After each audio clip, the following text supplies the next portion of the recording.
ಪ್ರಜ್ವಲ್ ರೇವಣ್ಣ ವಿರುದ್ಧ ಮತ್ತಷ್ಟು ಕಠಿಣ ಕ್ರಮಕ್ಕೆ ಎಚ್.ಡಿ. ದೇವೇಗೌಡರು ನಿರ್ಧರಿಸಿದ್ದಾರೆ. ದೇಶಕ್ಕೆ ಮರಳಲು ಪ್ರಜ್ವಲ್ ರೇವಣ್ಣರಿಗೆ ಎಚ್ಚರಿಕೆಯನ್ನ ಕೊಟ್ಟಿದ್ದಾರೆ. ಎಚ್.ಡಿ.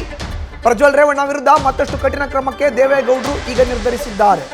ದೇಶಕ್ಕೆ ಮರಳಲು ಪ್ರಜ್ವಲ್ ರೇವಣ್ಣಗೆ ಎಚ್ಚರಿಕೆಯನ್ನ ನೀಡಿರೋ ಅಂತ ಎಚ್.ಡಿ. ದೇವೇಗೌಡರು ಗೌರವವಿದ್ದರೆ ಬಂದು ತನಿಖೆಯನ್ನ ಎದುರಿಸುವಂತೆ ಖಡಕ್ ಆದಂತಹ ಸೂಚನೆಯನ್ನ ಕೊಟ್ಟಿದ್ದಾರೆ.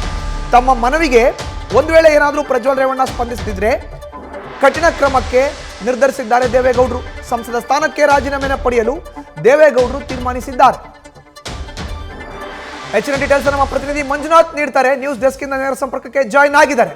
ಮಂಜುನಾಥ್, ಕಠಿಣ ಕ್ರಮಕ್ಕೆ ಎಚ್.ಡಿ. ದೇವೇಗೌಡರ ನಿರ್ಧಾರ ಪ್ರಜ್ವಲ್ ರೇವಣ್ಣರಿಗೆ ಸೂಚನೆ ಕೊಟ್ಟ ಬಳಿಕ, ಹಾಗಾದ್ರೆ ಕಠಿಣ ಕ್ರಮಗಳ ವಿಚಾರವನ್ನ ವಿಶ್ಲೇಷಿಸೋದು ಆದ್ರೆ ಮಂಜುನಾಥ್, ಮಧುಸೂದನ್, ಏನು ಲೈಂಗಿಕ ದೌರ್ಜನ್ಯ ಪ್ರಕರಣಗಳು ಜೊತೆಗೆ ಅತ್ಯಾಚಾರ ಪ್ರಕರಣಗಳನ್ನ ಆರೋಪಗಳನ್ನು ಎದುರಿಸಿರುವಂಥ ಒಂದು ಸಂಸದರಾಗಿರುವಂಥ ಪ್ರಜ್ವಲ್ ರೇವಣ್ಣ ಈಗಾಗಲೇ ವಿದೇಶಕ್ಕೆ ಪರಾರಿಯಾಗಿರುವಂಥದ್ದು. ಹೀಗಾಗಿ ಆತನನ್ನು ಕರೆತಂದು ವಿಚಾರಣೆ ನಡೆಸಬೇಕು ಅಂತೇಳಿ ರಾಜ್ಯ ಸರ್ಕಾರ ಸಾಕಷ್ಟು ಪ್ರಯತ್ನಗಳು ನಡೆಸ್ತಾ ಇದೆ. ಇನ್ನೊಂದು ಕಡೆ ಅವರ ಕುಟುಂಬವು ಕೂಡ ಪ್ರಜ್ವಲ್ ರೇವಣ್ಣ ದೇಶಕ್ಕೆ ವಾಪಸ್ಸಾಗಿ SIT ಪೊಲೀಸರ ವಿಚಾರಣೆ ಎದುರಿಸಬೇಕು ಅನ್ನೋ ನಿಟ್ಟಿನಲ್ಲಿ ಒಂದು ಮನವಿಗಳನ್ನು ಕೂಡ ಮಾಡ್ತಿರುವಂಥದ್ದು. ಅದರಲ್ಲೂ ಕೂಡ ಪ್ರಮುಖವಾಗಿ ಮಾಜಿ ಮುಖ್ಯಮಂತ್ರಿ ಒಂದು ಕಡೆ ಏನು ಪ್ರಜ್ವಲ್ ರೇವಣ್ಣ ಅವರಿಗೆ ದೇಶಕ್ಕೆ ವಾಪಸ್ಸಾಗಿ SIT ತನಿಖೆಯನ್ನು ವಿಚಾರಣೆಯನ್ನು ಎದುರಿಸಬೇಕು ಅನ್ನೋ ಒಂದು ಮನವಿಯನ್ನು ಕೂಡ ಮಾಡಿದ್ರು. ಅದ್ರ ಜೊತೆಗೆ ನಿನ್ನೆ ಮಾಜಿ ಪ್ರಧಾನಿ ಎಚ್.ಡಿ. ದೇವೇಗೌಡರು ನೇರವಾಗಿ ಒಂದು ಪತ್ರವನ್ನು, ಬಹಿರಂಗ ಪತ್ರವನ್ನು ಬರೆಯುವ ಮೂಲಕ ಪ್ರಜ್ವಲ್ ರೇವಣ್ಣಗೆ ಒಂದು ಎಚ್ಚರಿಕೆಯ ಸಂದೇಶವನ್ನು ಕೊಟ್ಟಿರುವಂಥದ್ದು.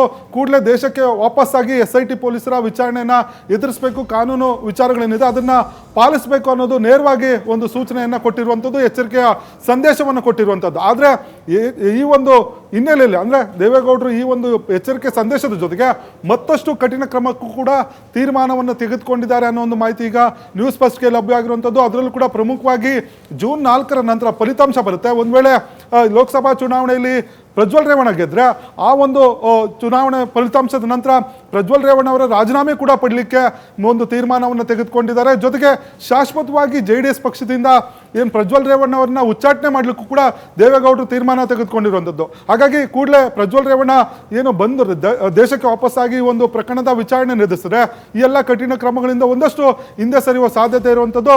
ಒಂದು ವೇಳೆ ಜೂನ್ 4ರ ನಂತರ ಫಲಿತಾಂಶ ಬಂದ ನಂತರ ಪ್ರಜ್ವಲ್ ರೇವಣ್ಣ ರಾಜ್ಯಕ್ಕೆ ಆಗಮಿಸಿದ್ರೆ ದೇವೇಗೌಡರು ಕಠಿಣ ಕ್ರಮ ತೆಗೆದುಕೊಳ್ಳೋದಕ್ಕೆ ಈಗಾಗಲೇ ತಮ್ಮ ಆಪ್ತರ ಬಳಿ ಒಂದು ಚರ್ಚೆ ನಡೆಸಿರುವಂಥದ್ದು. ಸಂಸದ ಸ್ಥಾನವೂ ಕೂಡ ರಾಜೀನಾಮೆ ಪಡಲಿಕ್ಕೆ ತೀರ್ಮಾನವನ್ನು ತೆಗೆದುಕೊಂಡಿದ್ದಾರೆ ಅನ್ನೋ ಮಾಹಿತಿ ಲಭ್ಯ ಆಗಿರುವಂಥದ್ದು.